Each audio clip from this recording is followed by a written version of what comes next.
Good job, y'all. Thanks for singing out. Good morning, and Merry Christmas to each of you, and thanks for being here this morning. It's always hard to call this one. The last time it happened was 11 years ago, and we decided to have Christmas Eve service, and almost no one showed up, and I wasn't going to have Christmas morning service, and people said, "You've got to, it's Sunday." So you sort of just never know what's the right time to pick. I have colleagues who had service on Friday night and then shut the doors. You just never know what to do. So I'm glad you're all here, because without you, I wouldn't have a Christmas celebration. So thank you. Thank you all for being here. If we don't have your correct mailing information, please use that tear-off strip on your bulletin cover so that we can stay in touch with you and let you know about things that are coming up around here. You can either just leave it over on the ledge at the Welcome Center after service or put it in the offering basket when it goes around. We'd love to be able to stay in touch with you and let you know about things that are coming up in 2017, which is right around the corner. Amazingly enough. Our pulpit assistant this morning is Stephanie Stewart. Our vigil holder is Lenza Smith, and Stephanie and I will be doing the interfaith candle lighting, which we do because here we draw from and respect and honor and learn from all of the world's religious traditions the same way our founder Ernest Holmes did. So since we've been a small group and we've been hugging all morning, we are going to just blast right into our opening song, which is Deck the Halls. So let's get on our feet and deck some halls, shall we?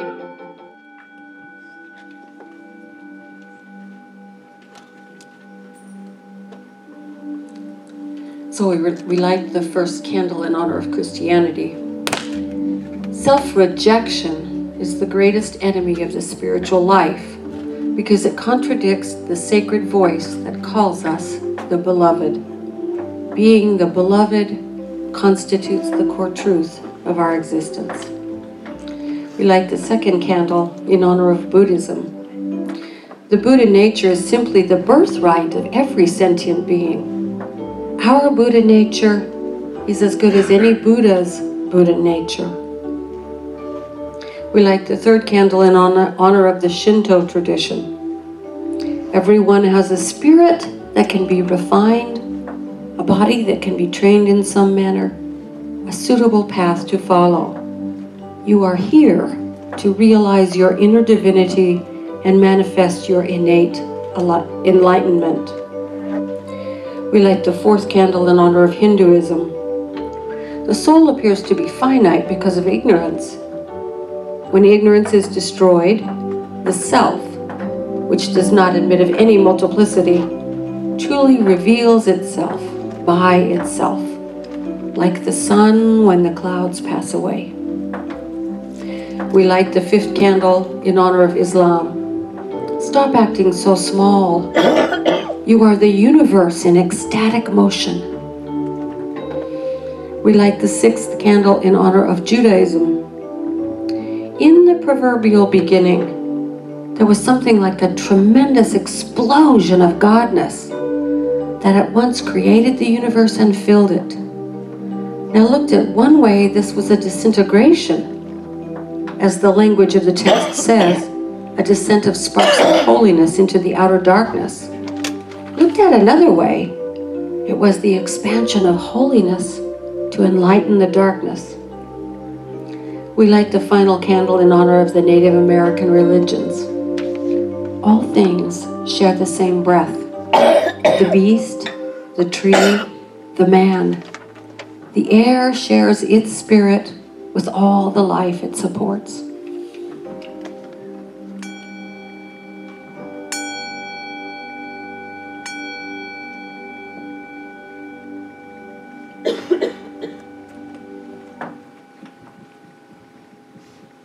Good morning, everyone. Good morning. Merry Christmas. Hanukkah Sameach. Today's reading comes from Meister Eckhart. We are celebrating the feast of the eternal birth, which God has borne and never ceases to bear in all eternity. But if it takes not place in me, what avails it? Everything lies in this. that it should take place in me. Would you please join me now in a few moments of silent contemplation of today's reading?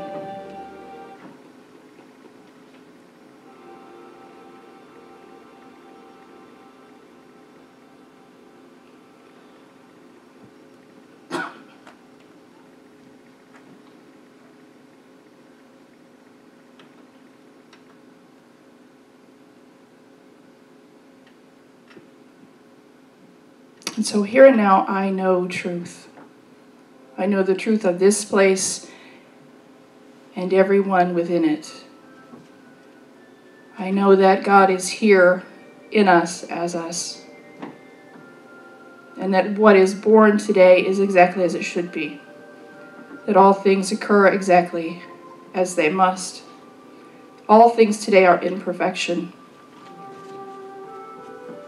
And I am grateful.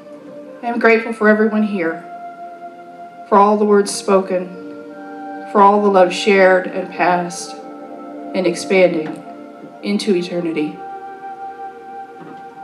I know that what takes place in each of us is God expressing, and so it is.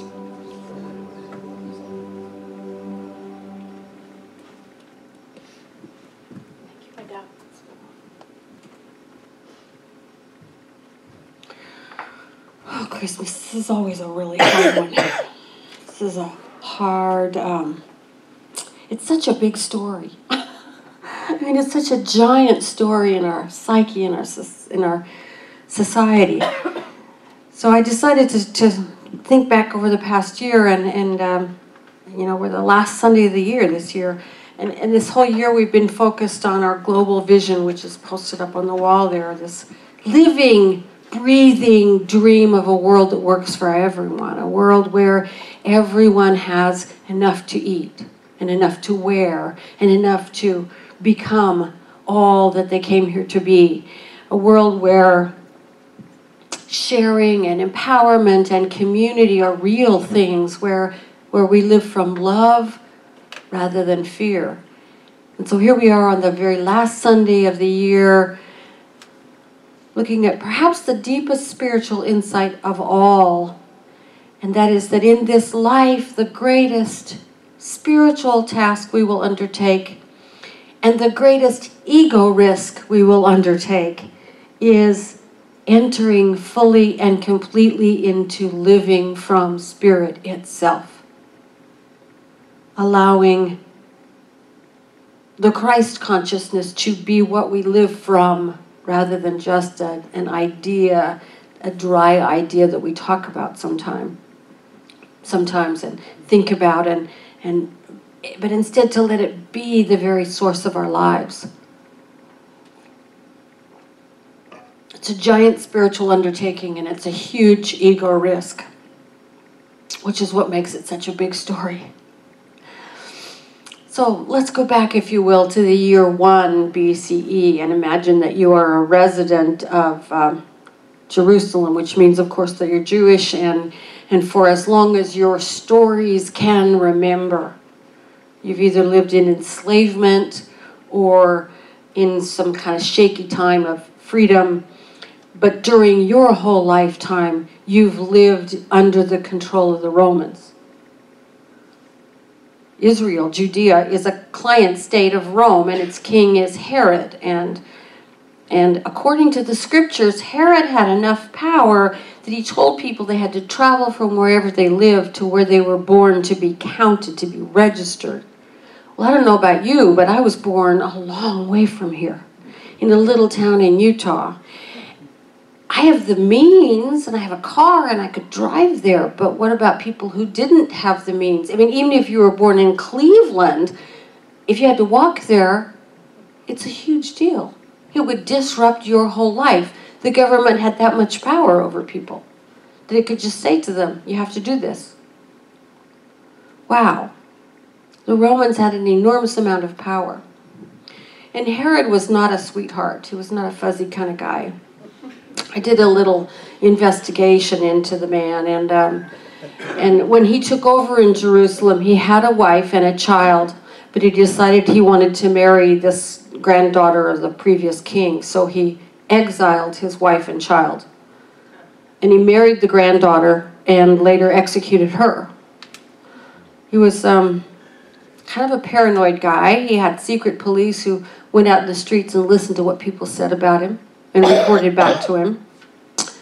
He had his opponents removed by force. He taxed people mercilessly, and he was totally insensitive to their religious practices. So here you are, this Jewish person in Jerusalem, and this is your king. You're middle-aged, which means you're 18 or 19, because nobody made it to 40 in those days, or very few. And you've been living under this Roman yoke your whole life. It is all you can do to stay out of trouble with the Romans and keep your family fed. Life is hard.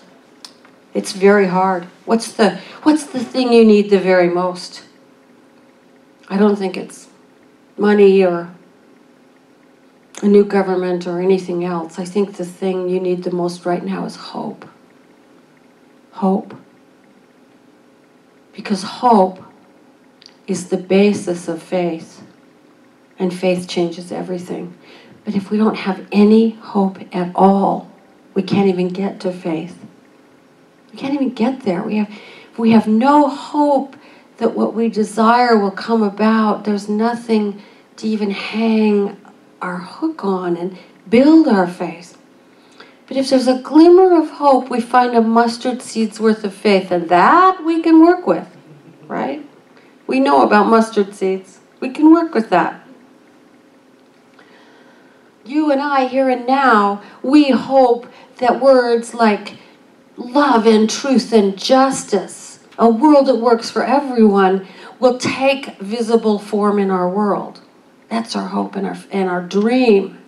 We hope we live long enough to see a world that is starting to look like a world that works for everyone. And it's very easy at times to become completely hopeless. Because, you know, we work and we move and we don't seem to see things changing in that direction. We still see kids in hunger and poverty, and we still see nations at war, and we still see all that kind of stuff happening, and we think, will we ever be capable of living, as human beings, of creating a world where justice and love and peace are the foundations of our life? Will we ever be capable of that? It becomes very easy to think that the rich people are against us, or the government's against us, or the other political party is against us, or the guys with all the power are against us. It's easy to think that all that power is arrayed against me as an individual, sort of like the average Jew in Jerusalem must have felt when considering the Romans. What was needed then was hope, and what's needed now is hope. In the Christmas story in Jerusalem, hope came in a way that was completely paradoxical. It came in a story of incarnation, a story of God choosing not to come in a cloud of thunder and smite the enemy, but to become flesh, and the most vulnerable flesh possible. The flesh of an infant. Not a hero, not a king, an infant, as vulnerable as it gets. As vulnerable as it gets.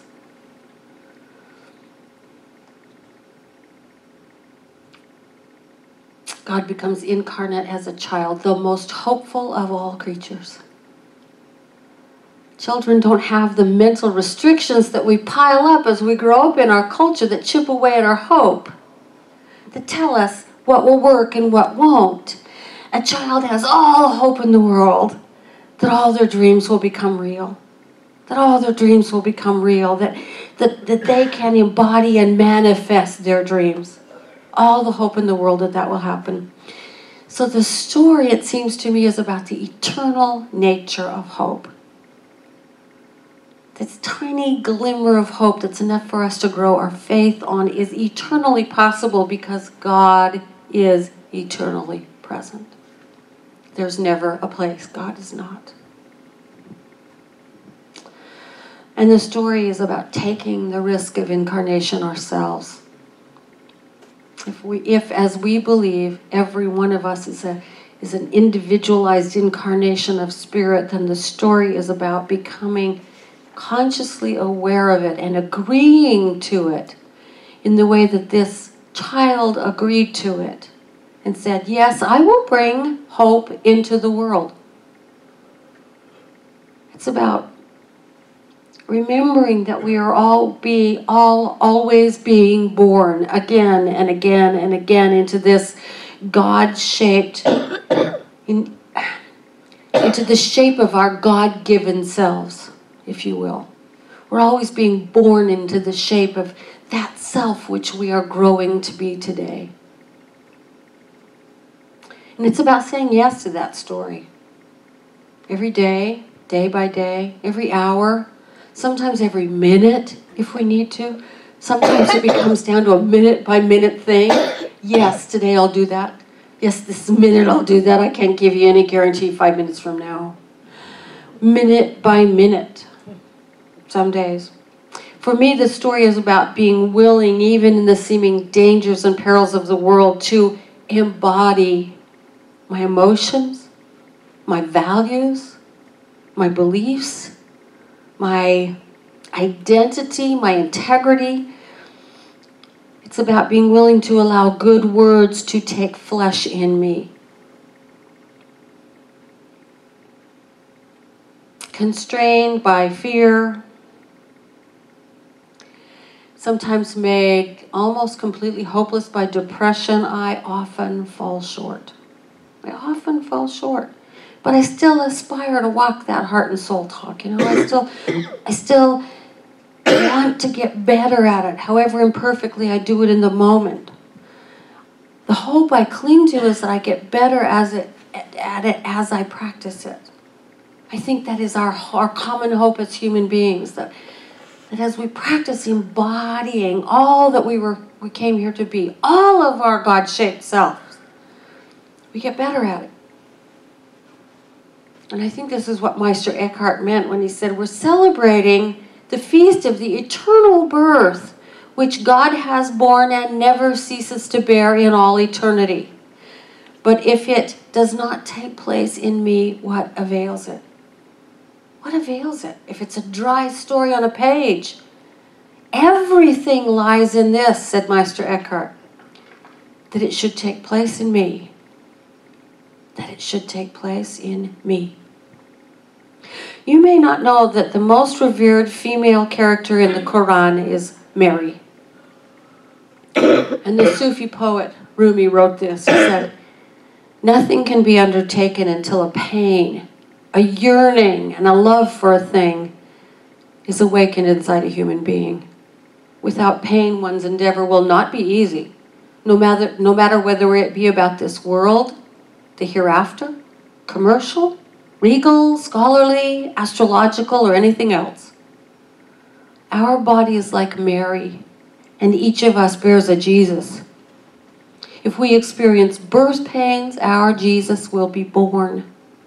But if there is no pain, our Jesus will return to his origin by that hidden road whence he came, and we will remain deprived. I love that little poem. I think it says so much about this incarnation that we're being asked to risk, about the pain. We feel the ache, the desire to flower in the world, to be all that we came here to be, to grow into all of our God-shaped self. And that desire takes root in us and starts to grow. And at some point we have to birth ourselves into the world. We have to birth ourselves into being. We have to experience the discomfort, the pain of that birth, which means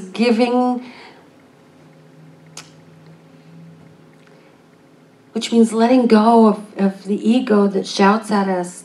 People will judge you if you do that. If you step forward like that, what if you make a mistake? And they write it up in the paper. What if you make a fool of yourself? All those things the ego tells us. We have to let go of all that and be willing to risk birthing all of ourselves.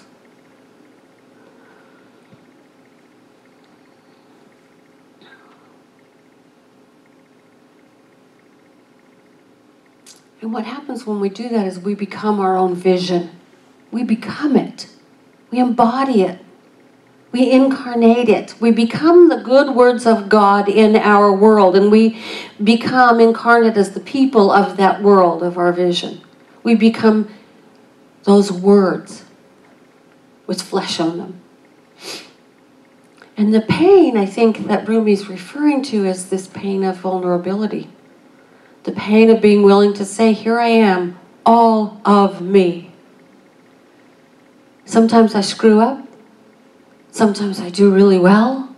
Sometimes I'm just mediocre.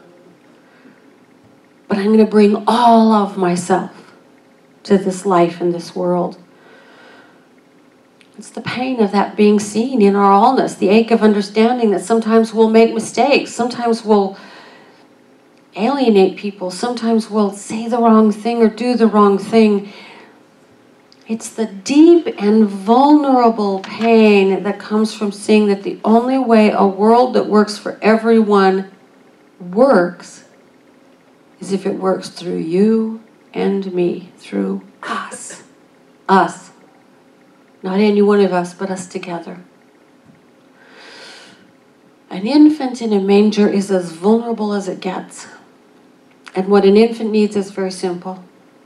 Food and shelter and protection from harm. And love. Lots and lots of unconditional love. And the same is true of these good words that are sealed in our souls, seated in our souls, and that are longing to become embodied through us. If those vulnerable and very powerful parts of ourselves are to be incarnated, to feel pain, yet survive and thrive, they have to be swaddled in lots and lots of unconditional love. These good words, these beautiful visions that are seated in our hearts, they require unconditional love, and they require a new story, a new testament.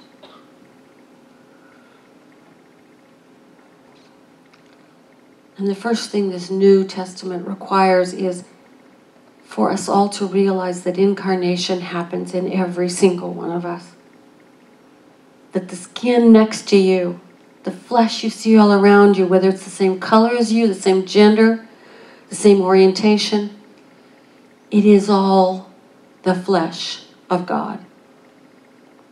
That means it's all worthy and deserving of our adoration and our absolute unconditional love, no matter who happens to be wearing it.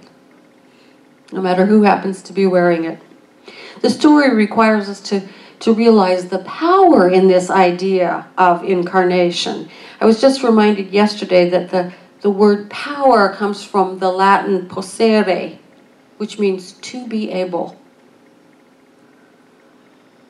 It's because we have been made flesh as ideas of God, we have been made flesh, that we are able to do what we can do. We have the power to do what we can do, and that's everything. That's everything. This life-inhabited flesh suit is the means by which the Word of God becomes manifest. It's the way God works in the world. This body does what Spirit wishes it to do in this world. There's an old folk tale from Denmark about two kings who are meeting, and the first one says, you see that tower over there? My power is such that I can tell any one of my subjects to climb to that top of that tower and cast themselves off to their deaths, and they will obey. The second king, who was visiting, pointed to the door of a humble home that was nearby and said, in my kingdom, I can knock on the door of a house like that in any town or village and be welcomed. Such is my power that I can stay the night, sleeping soundly, without any fear for my safety. That's the power we're talking about. The first king was talking about the force of fear and will. The second king is talking about the power of love incarnated as us. Finally, this new story requires us to remember that we're part of something infinitely large and wonderful. infinitely large and wonderful. We're part of this thing called God, life, the universe that is always expanding and becoming and bringing more of itself into incarnation, becoming more of itself, becoming abundance, becoming joy, becoming peace, becoming a world that works for everyone, becoming love, becoming well-being. And sometimes we can look at our little piece and our little action and our little word and our little idea and say, that's not much. But to see the power of every step we take, every word we speak, every hand we hold, every hug that we give, everything that we do, we have to remember that it adds itself to and interacts with what's happening all around us, what's happening all over the world, what's happening everywhere in the universe, so that the result is so much larger, so much more beautiful. It is the shift we are a part of, and each of us is an essential part. This story is 2016 years old, give or take. I think we human beings are finally ready to hear it and understand it and incarnate it and let it inhabit us. We're finally ready for this new story of becoming all that we came here, all that we were incarnated by God to be. So for those of us who celebrate Christmas, the best gift we can give ourselves, the best gift we can share with our friends and our loved ones, whatever their philosophy may be, is two simple questions asked with heartfelt intent. What good words are in you waiting to take flesh? And how can we love each other in ways that allow those words to be born and to dwell, embodied among us?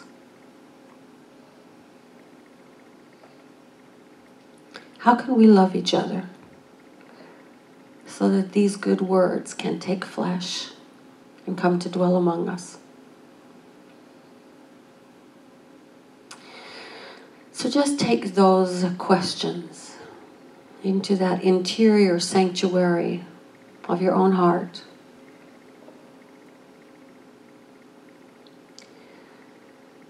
And let them be planted there. As we come together in consciousness to remember that God is everywhere present, that there is no place God is not, that there is no moment in time that is not filled with the power and presence of God. For there is only one, this one life, power, presence, beingness that we call spirit, that goes by more names than we can ever even hope to know. Because it is something that you can't really pin down in words. It is ineffable and infinite. It is all power, all wisdom, all joy, all peace, all life, all love. It is that which spoke into being the universe from the very beginning. Thought, the galaxies and the planets and the solar systems into being in such a way that they are held perfectly right where they're supposed to be, so that our planet is held in this position, third from its star, in perfect place. That life arose and evolved, and here we are, self-conscious manifestations of the One. It is the same power and presence that did all of that, that continues to live in every atom, in every cell, in every molecule, in everything. Everywhere we look, we see the face of God, says the Quran. It is the same power and presence that we can hear deep within ourselves, urging us to give birth to that good word that only we can give birth to. It is our incarnated task to give birth to that word. We can hear that voice saying, my beloved, never forget that you are my beloved, and never forget that you are precious to all of us, to the entire universe, and that the gift that you came here to bring is not only loved, but necessary. And so what I know right now is that every single one of us asks these questions of ourselves in deep and new ways, that we find the highest willingness to find out for ourselves what is being born through us, by means of us, into our world right now. What is it we have been waiting for to bring forth that is so needed by our world today and tomorrow and the day after that? What is it that we ourselves need so deeply and dearly in order to fully express, to embrace the joy that is our birthright? And we let that out into the world. We give it bones and flesh and life. We inhabit it, and we let its joy inhabit us. How grateful I am to know that this is the truth about us. How grateful I am to know that this hope continues always. That there is never a place where I need be hopeless. That there is never not hope enough for me to hang my faith on and let that faith grow to the faith that moves mountains. How grateful I am to know that God is as close as my breathing, closer than my heartbeat. How grateful I am for this community of people that is always saying yes to becoming more, that is always saying yes to growing into all that we came here to be together. It is always saying yes to that unconditional love that seeks us to give it form right here, right now, and always. And from this place of gratitude, I release these words. I trust that the beloved always says yes and has already said yes to me today. Thank you, God. Thank you, God. And we say together, and so it is.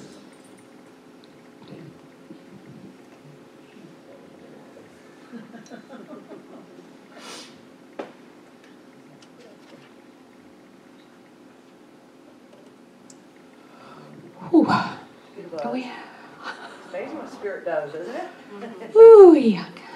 Can we have our ushers and greeters come forward, please? We now have an opportunity to give to our spiritual center.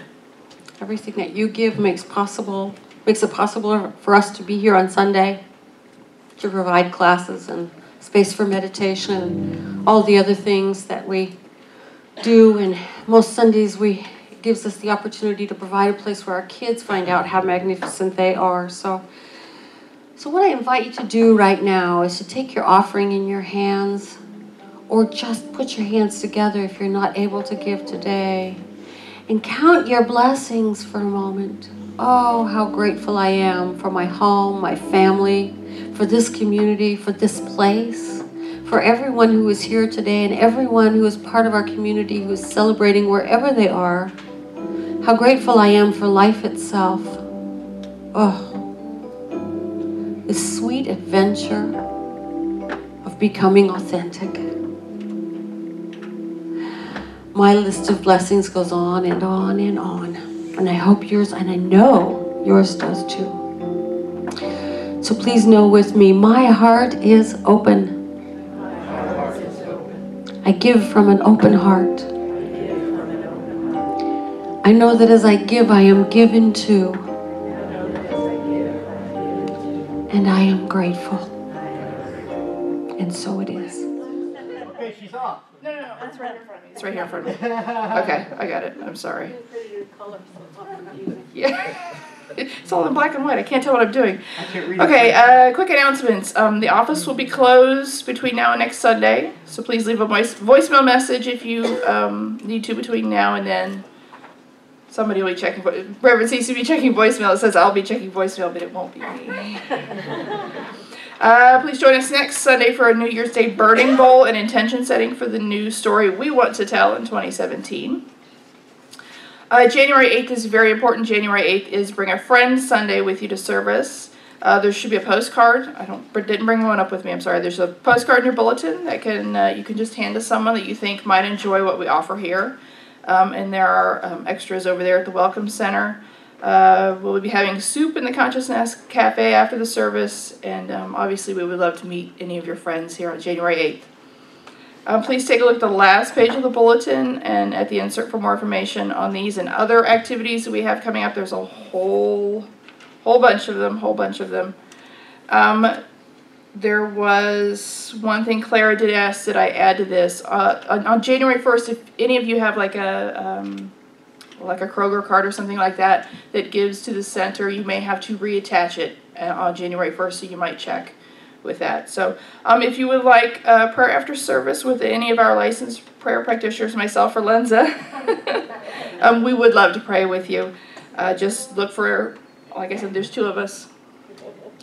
World Peace Meditation. But please? World Peace Meditation. On the 31st. Okay, I'll catch it all, I promise. You can ask any of us for prayer. You can put a prayer in the prayer chest. Let's see, December 31st, yes, we have Global World Peace Meditation from 7 to 8 a.m. A.m. here. What day is that? December 31st. Saturday. Thank you. It's here in the sanctuary, raising consciousness to a vibration of world peace. Join us in a synchronized collaboration over 500 million people around the world in 1 hour of prayerful meditation. You should have received a letter, and it's outlining some things about youth ministry. There's some big changes coming, including on the 1st. I don't know if we're doing it on the 1st. Passed out, but they're right by the door. No, yeah, a lot of them did. Okay. I don't know if we won't be having youth programming on the 1st, but starting on the 8th, is that right now? We will actually have the kids in the sanctuary with us, and we will sing to them at the beginning. And things will go from there. And then we will also be having what's called Family Sundays. Any months that have 5 Sundays in them, the 5th Sunday, we will have Family Sundays. And again, the kids will be in sanctuary with us, but like the kids and their families will be doing things like the candle lighting, or they will carry around the tithing baskets. And so the 5th Sunday is actually in January. That is January 29th, which is also the annual meeting. So lots of goodies. Is that it? Anything else? Yes, the band will be back next week. Yes, the band. Thank you, Kenny. Yes, thank you to everybody that was here today. Thank you, Kenny. Thank you to our ushers and greeters. Thank you, Lenza. So if you'd all please stand, please, for our closing affirmation and our closing song, which is We Wish You a Merry Christmas. We certainly do. Okay, so today I welcome that which is being born inside of me. Today I welcome that which is being born inside of me. I nurture it with love. I nurture it with love. I support it with faith. I support it with faith. I know it to be of God. I know it to be of God. And so it is. And so it is. Merry Christmas, everyone.